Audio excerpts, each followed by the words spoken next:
Security protocols on the Galactic Defense Station Meridian were supposed to be predictable, routine, boring even. That was before I met Jack Reeves. My name is Vex, and I am a Tillian observer, which means I document everything with 4 eyes, recorded with 2 brains, and still somehow manage to be surprised by the galaxy. It is a gift, really. Today, that gift was about to become a curse. The training deck smelled like recycled air and ambition. 53 recruits from 17 different species stood in formation, waiting for Commander Thros to begin the morning briefing. Thros was a Khalid, which meant he had scales that could deflect plasma fire and a personality that could deflect joy. He stood at the front of the deck, arms crossed, looking like he had just bitten into something sour. Spoiler alert, that was just his face. "Attention, recruits," Thros barked, his voice rattling through the chamber. "In 30 seconds, this room will seal. You will have exactly 2 hours to improvise a functional weapon using only materials available on this deck. No external tools, no fabricators, no asking your mother for help." A nervous ripple spread through the formation. The Crocon warriors grunted, which I think meant they were excited. The physic engineers started twitching their antennae, already calculating probabilities. The Uvane diplomats looked like they wanted to file a formal complaint. And Jack Reeves, the only human in our cohort, just scratched his chin and said, "Huh, okay." That should have been my first warning sign. Humans do not say okay like that unless they are about to do something unhinged. "This is a standard military exercise," Thros continued, pacing like a predator sizing up prey. "In combat situations, you will not always have access to standard armaments. Adaptability separates the living from the dead. You may begin in 3, 2, 1. The doors hissed shut with a finality that made my stomach twist. Around me, species began gathering in clusters, discussing strategy, pooling knowledge. Bront, a massive Crocon with tusks that could gore a shuttle, started examining a metal support beam. Pup, a tiny physic who barely reached my lower knee, was already sketching designs on the floor with a piece of charcoal. Jack walked straight to the storage lockers without saying a single word to anyone. He moved with purpose, not panic, not contemplation, just purpose. I should have known right then that this was going to be a very, very long 2 hours. 10 minutes into the exercise, and the training deck had transformed into a think tank convention. Groups huddled together, voices overlapping in a dozen languages, all debating the merits of leverage versus cutting edges versus blunt force trauma. The Uvane were arguing about the ethical implications of weapon design.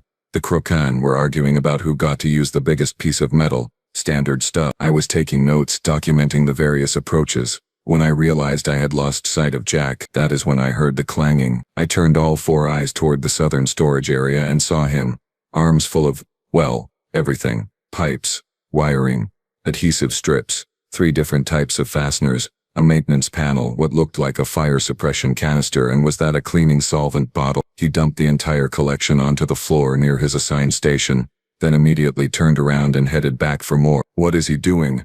I muttered, moving closer. Bront looked up from his metal beam, which he had been staring at for the past 8 minutes without making a single modification. "The human is gathering supplies, obviously, but he has not even planned what he is building yet," I said. Bront snorted, a sound like gravel in a turbine. "Humans do not plan. They do." That sounded like a gross oversimplification, but I did not have time to argue because Jack was already returning with a second load.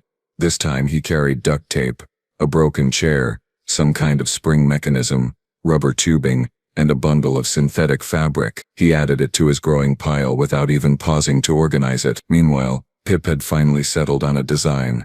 One design, singular. The little physic was carefully bending a piece of wire into what might eventually become a throwing weapon. Emphasis on might. Emphasis on eventually. The Uvane delegation had concluded their ethics debate and agreed to build a non-lethal restraint system. They were still arguing about the proper knot configuration. 2 Ravian twins were attempting to fashion a club from a broken table leg. They had been working on removing the leg from the table for 12 minutes. The table was winning, and Jack had already made 4 trips to different sections of the training deck. His pile now included a battery pack, some reflective plating, a belt, multiple containers of various fluids, and something that looked suspiciously like parts of a waste recycling unit. I desperately hoped it was not from an active waste recycling unit. He crouched beside his collection, eyes scanning the materials with the focus of a predator selecting prey. Then, Without any visible planning phase, without any sketches or calculations or consultations, he picked up the pipe and the adhesive strips and started building. "He cannot be serious," I said to nobody in particular. Pip looked over, antennae drooping in confusion. "Is he making a weapon already? But we have 1 hour and 47 minutes remaining. You are supposed to use that time for design optimization." Jack twisted 2 pieces together with the efficiency that suggested he had done this exact thing 1,000 times before. "I do not think he got that memo," I said. By the 30-minute mark I had abandoned all pretense of impartial observation. I was following Jack Reeves like a documentary filmmaker tracking a particularly deranged species in its natural habitat. My notepad was filling up with questions I could not answer, and observations that made no sense. Jack had moved beyond the storage lockers and was now systematically dismantling non-essential equipment throughout the training deck. A panel here, a hinge there. He unscrewed a hand railing with his bare fingers, the metal groaning in protest before surrendering to whatever dark magic humans possessed. He moved with the kind of confidence that suggested he had blueprints in his head for devices that had not been invented yet. "Excuse me, human," I called out as he pried open an access panel to the environmental controls. "What exactly are you building?" He glanced back at me, still working. "Yes, that is not an answer to my question." "Sure it is," he said, pulling out a pressure gauge and some copper wiring. "You asked what I am building. The answer is yes." I blinked, all 4 eyes in sequence, a Tillian expression of deep confusion. "That is grammatically nonsensical. Grammar will not help you in a firefight, Vex," he said cheerfully, adding the components to his arms and heading back to his station. Behind us, the other recruits were finally making progress, and by progress, I mean minimal, incremental, barely noticeable progress. Bront had successfully turned his metal beam into a metal beam with a sharp end. Revolutionary. He held it up proudly, testing the weight, grunting his approval. 1 weapon. 43 minutes of effort. The Crocon looked satisfied. The physics engineering trio had pooled their resources and created what appeared to be a spring-loaded projectile launcher. It looked elegant, efficient, thoroughly calculated. They were now in the testing phase, which involved launching small fasteners at a wall and measuring trajectory angles. At this rate, they would have a functional prototype in approximately forever. The Uvane had given up on their restraint system after realizing none of them could agree on what constituted humane levels of restraint. They were now building individual projects, each one a beautiful testament to overthinking. One was crafting a weighted net, another was attempting to create a sonic disruptor from a speaker component. The third had apparently decided to build a shield instead because offense is just defense that happens to other people or something. And then there was Jack. His station looked like a bomb had gone off in a hardware store and the debris had achieved sentience. There were now 5 distinct piles of materials, each one organized by some system that only made sense in the chaotic landscape of human thinking. He worked with the kind of focus that suggested the rest of us had simply stopped existing. His hands moved constantly, twisting, connecting, wrapping, securing. I watched him attach a pressurized canister to a length of pipe using nothing but adhesive strips and what appeared to be religious conviction.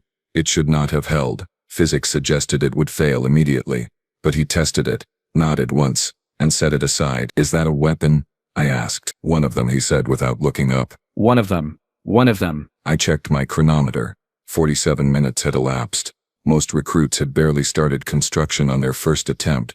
Pip's throwing wire was looking promising but remained unfinished. The Aravian twins had finally freed their table leg and were now sanding it smooth. Bront was admiring his pointy stick like it was a family heirloom. Jack picked up a battery pack and started connecting it to a series of wires with the casual ease of someone making breakfast. "How many weapons are you planning to build?"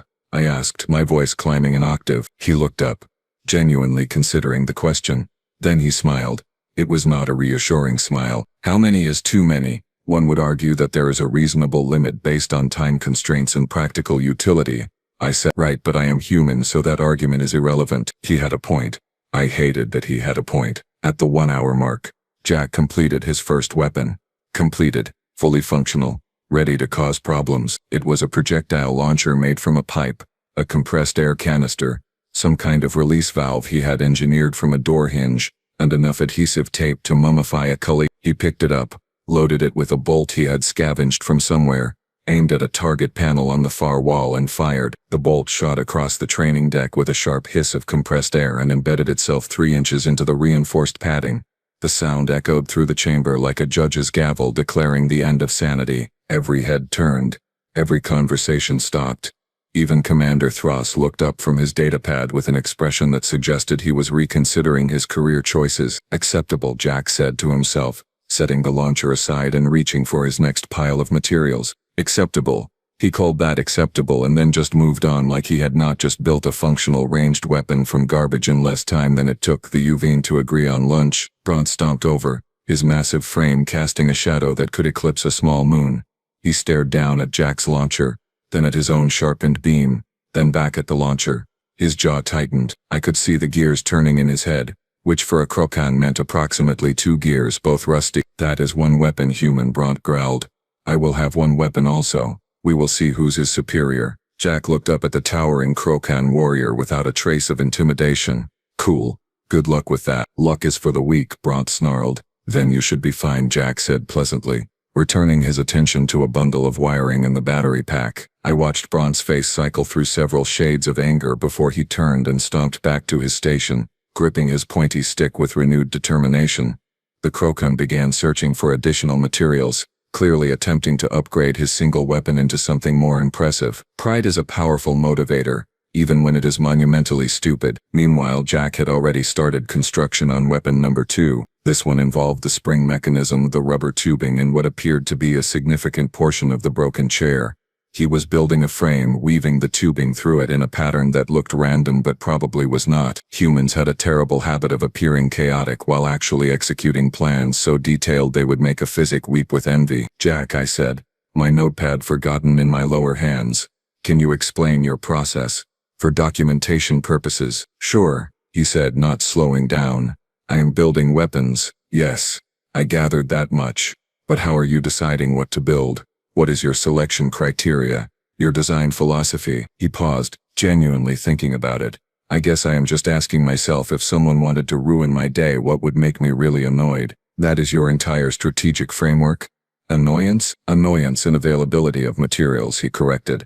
You work with what you have. Pipe plus pressure equals projectile launcher. Springs plus tension equals kinetic release. Chemicals plus container equals, well, we will get to that one. We will get to what one? I asked, alarmed. You will see, he said with that smile again.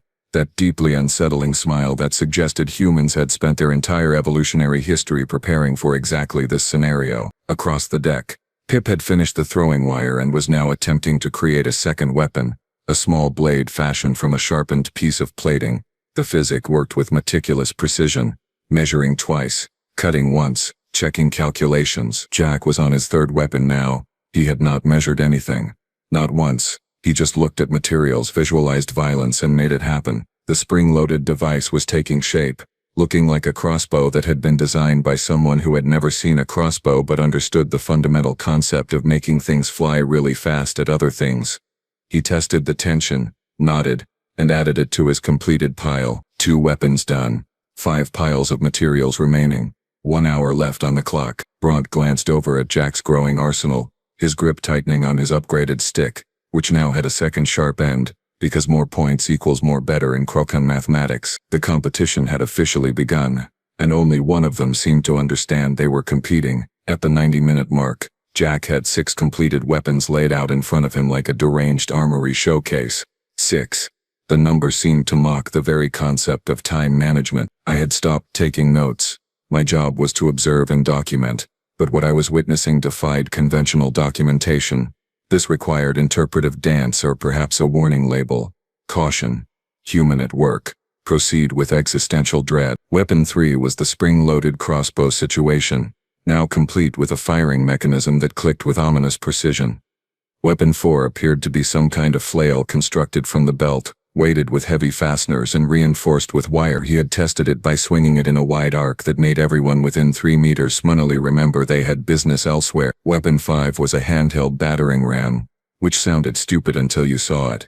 The broken chair leg reinforced with metal plating and wrapped in grip tape, with a concentrated striking surface that could probably dent a shuttle door. Simple, brutal, disturbingly effective. Weapon 6 sat innocuously among the others. A sealed container with some kind of liquid inside, a rag stuffed in the top and a small ignition source attached to the side. I did not want to know what was in that container.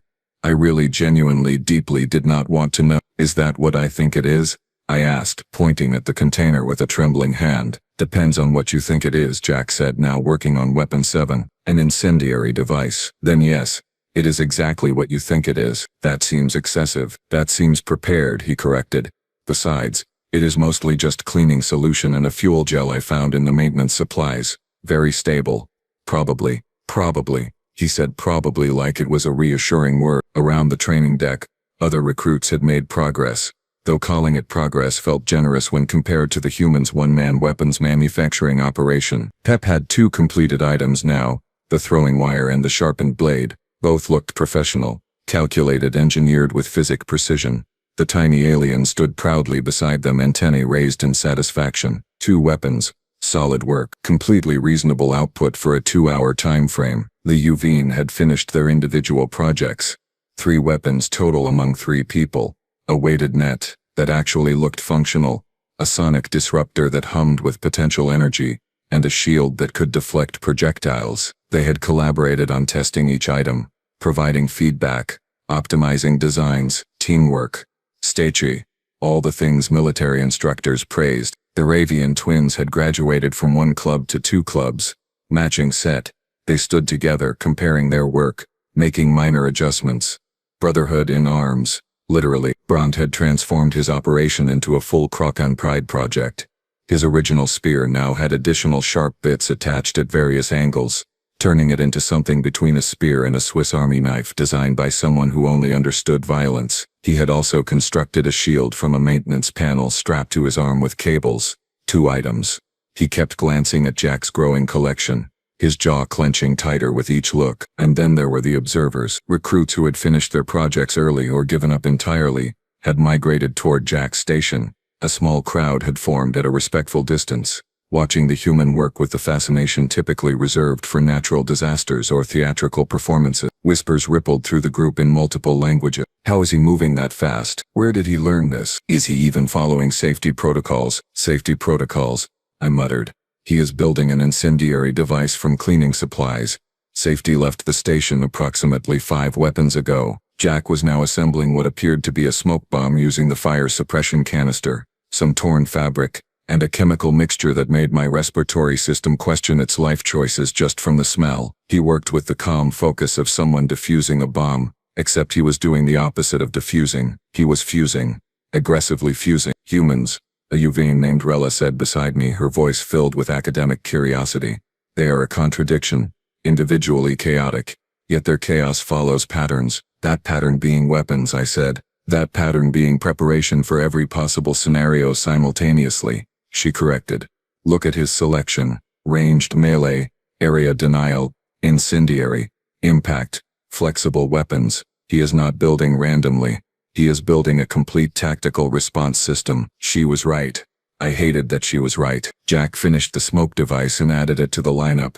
7 weapons. He checked the chronometer on the wall. 23 minutes remaining. Then he looked at his last 2 piles of materials with an expression that suggested he was personally offended by their continued existence as raw materials rather than implements of chaos. He is not stopping, Pip whispered, antennae quivering. No, I agreed.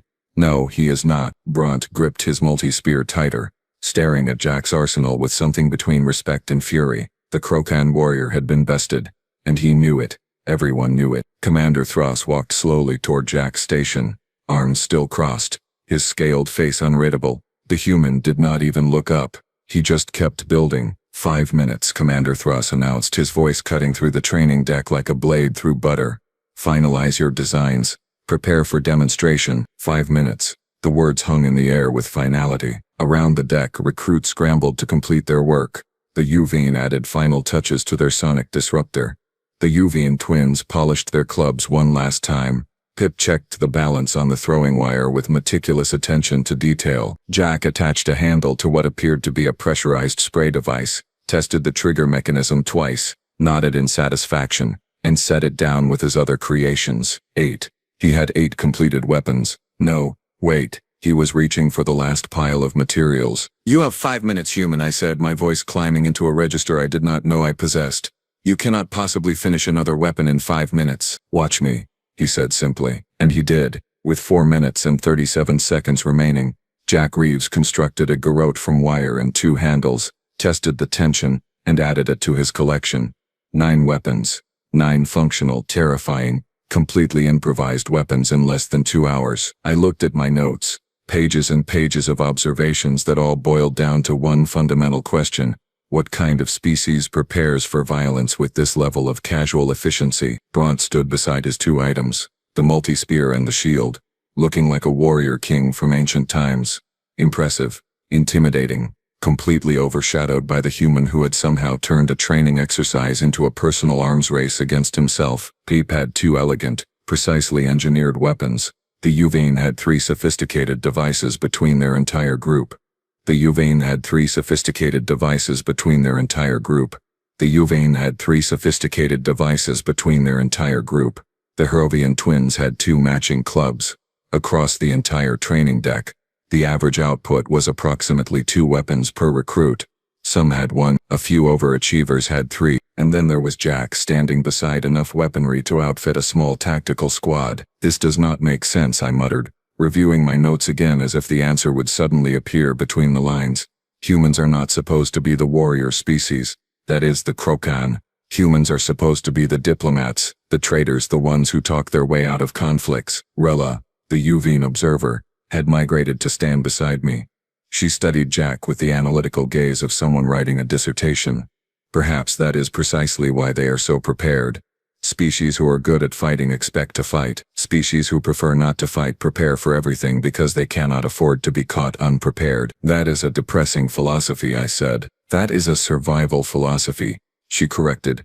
Humans come from a death world, Vex, gravity that would crush smaller species, weather that alternates between freezing and boiling, predators in the water and the land and the air. They did not dominate their planet through strength, they dominated it through adaptability and preparation. I watched Jack wipe his hands on his uniform, surveying his arsenal with the satisfaction of a job well done. Not pride, not arrogance, just satisfaction. Like this was normal. Like building 9 weapons from scrap in 2 hours was just another Tuesday. Time, Commander Thross called out. Step away from your stations, prepare for practical demonstration. The crowd of observers spread out, giving the demonstration area a wide berth. Smart. Self-preservation instincts are universal. Jack stretched his arms above his head, cracked his knuckles and smiled that smile again. All right, recruits, Thross continued, his eyes scanning the room before landing squarely on Jack. Let us see what you have built. We will begin with individual demonstrations, followed by practical combat scenarios. Bront, you will go first. The Krokan warrior stepped forward, gripping his multi-spear with both hands, his shield raised. Jack leaned against the wall, completely relaxed, watching with mild interest. I gripped my notepad tighter and prepared to document what I suspected would be a very educational, very disturbing series of demonstrations. The practical test was about to begin, and I had a terrible feeling that everyone's definition of acceptable was about to be violently recalibrated. Bront went first, and to his credit, the Krokan made his presentation count. He charged a reinforced target dummy with a battle roar that rattled the deck plating, driving his multi-spear through the torso section with enough force to pin it to the wall behind. Then he spun, using his shield to deflect a practice projectile fired by one of Thross's assistants. Efficient, powerful, textbook Krokan warfare. The observers clapped politely. Thross nodded approval. Bront retrieved his spear and stepped back, chest heaving with exertion and pride. Adequate, Thross said, which in Khalid language meant excellent, but he would rather eat his own scales than say so. Pip went next. The tiny physic demonstrated the throwing wire first, which sliced through a target panel with surgical precision, then showcased the blade work with a series of calculated strikes that would make any close-quarters specialist nod in respect. Technical, clean, exactly what you would expect from an engineer who understood physics. More polite applause, more approval from Thross. The Uvain trio went together, combining their net, sonic disruptor, and shield into a coordinated demonstration that emphasized non-lethal takedown and defensive positioning. It was actually impressive, showing tactical thinking and collaboration, the kind of demonstration that would earn high marks in any military academy. The Revian twins smashed things with their clubs. Straightforward, honest. The targets did not survive the experience. Then Commander Thross turned to Jack. Human, you are next. The entire training deck fell silent. Every eye, compound or otherwise, focused on Jack Reeves as he pushed off from the wall and walked to his arsenal. He stood there for a moment, hands on his hips, surveying his options like a chef deciding which knife to use. So, he said conversationally, do you want me to demonstrate all of them or just the highlights? Thruss's scales rippled, which I had learned meant he was suppressing several emotions simultaneously. You built multiple weapons? 9. Jack said cheerfully. 9, Thruss repeated, his voice flat. Yes, sir. Would you like them categorized by function or demonstrated in order of construction? The commander stared at Jack for a long moment. Then he made a gesture that in Khalid body language roughly translated to proceed and may the ancestors have mercy on us all. Jack picked up the projectile launcher first. He loaded a bolt, aimed at a target 50 meters away and fired. The bolt struck dead center with a crack that echoed through the chamber. He set it down, picked up the crossbow device and put 3 projectiles into 3 different targets in rapid succession. Each one hit within the designated strike zone. Whispers spread through the observers like wildfire. Next came the flail. Jack spun it experimentally, then released it at a suspended target designed to test impact weapons. The weighted end wrapped around the target's support structure, and the momentum yanked the entire assembly off its mounting with a screech of tearing metal. Oops, Jack said mildly. That one might need recalibration on the weight distribution. He moved to the battering ram, approached a reinforced door panel that was part of the obstacle course, and struck it 3 times. The third impact left a visible dent in material rated to withstand Krokan's strength. Bront made a noise that sounded like a kettle boiling over. The smoke device came next.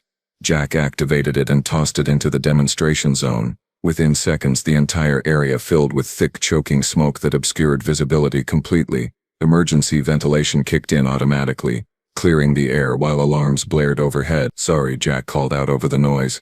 Probably should have warned you about that one. Thruss looked like he was calculating how much paperwork this was going to generate. Jack demonstrated the pressurized spray device which shot a stream of chemical irritant 15 meters with enough pressure to knock over a lightweight target. Then came the garrote which he used to slice through a synthetic material dummy's neck section with disturbing ease. He picked up the incendiary device, and every single person on the deck took an involuntary step backward. You know what, Jack said, noticing the reaction. I will just explain this one verbally. Cleaning solution, fuel gel, ignition source. You throw it, it breaks, it burns. Very straightforward, very effective, very much against regulations probably. Definitely against regulations, Thruss said. Right. So this is more of a theoretical demonstration. Theoretical, Thruss repeated. Hypothetical? Put it down, human. Jack carefully, very carefully, set the incendiary device back with his other weapons. Then he picked up his final creation, a handheld taser he had constructed from the battery pack and copper wiring. He demonstrated it on a test pad which sparked and smoked appropriately. 9 weapons. 9 functional, effective, completely improvised weapons. The demonstration had taken less than 10 minutes, and every single item had performed exactly as intended. The training deck remained silent except for the hum of ventilation systems working overtime to clear the lingering smoke. Commander Thruss walked slowly toward Jack's arsenal, examining each weapon with the careful attention of someone diffusing explosives. He picked up the projectile launcher, tested its weight, checked the construction. This is military-grade improvisation, he said finally. Thank you, sir, Jack said. That was not a compliment. That was an observation bordering on concern. Commander Thruss set down the projectile launcher and turned to face Jack with an expression that somehow combined respect, confusion, and what I can only describe as preemptive exhaustion. Explain, Thruss said.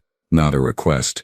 A command. Jack shrugged, hands in his pockets, looking completely unbothered by the attention of 53 recruits and one very intimidating Khalid commander. Explain what, sir? How a species classified as diplomatic generalists managed to produce 9 functional weapons in the time it took a Krokan warrior to produce 2. How you moved with such speed and certainty. How you knew exactly what to build without any apparent planning phase. Oh, Jack said, like the question was about his favorite food instead of his apparently instinctive understanding of violence. That is just a human thing, I guess. Elaborate on this human thing, Thruss said, his voice dropping an octave. Jack looked around the training deck, seeming to gather his thoughts.